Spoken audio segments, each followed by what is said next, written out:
Hi, my name is Trevor Morris, and I'm the composer for Dragon Age Inquisition.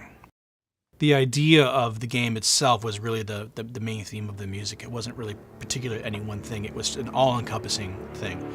And it has kind of a folk element to it, like almost like a folk song, and then it goes into more of a sweeping melodic type of thing. So it was supposed to be an overall environment musically that the whole game could swim underneath.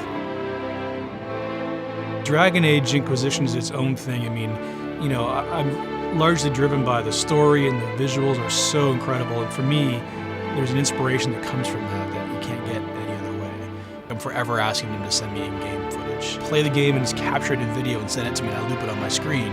So I play it in the background and things just happen, and the color and the saturation of color and the movement inspires kind of how I find tempos and things like that. They really wanted me to do something different. So in that sense, it was a fresh start. I mean, it is a franchise, but I got to sort of break free of what had been done in the past and do my own version of it, which has been really refreshing and great for me.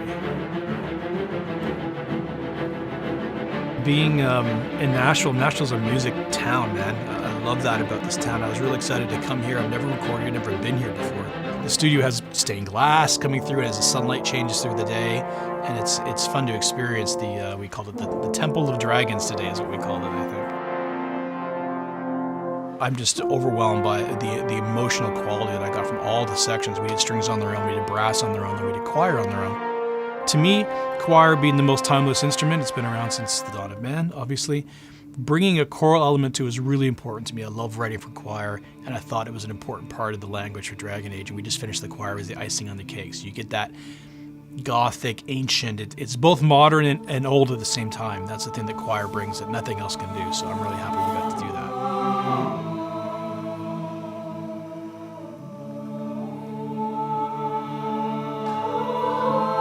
My roots are in choir. I sang in choir as a kid, and it's funny how it works, isn't it? You know, I come full circle in my career to a place where I end up either gravitating toward, or projects gravitate toward me that have a choral element in them. So for me, writing for choir is really like coming home in a way. I mean, as a composer, having your score come to life from your head to actual live musicians is always a thrill. And sometimes it's what you expect, sometimes it's not as good as you expect. And in this case, here in Nashville, it just exceeded what I ever hoped it would be. It just sounds amazing, so I'm pretty stoked.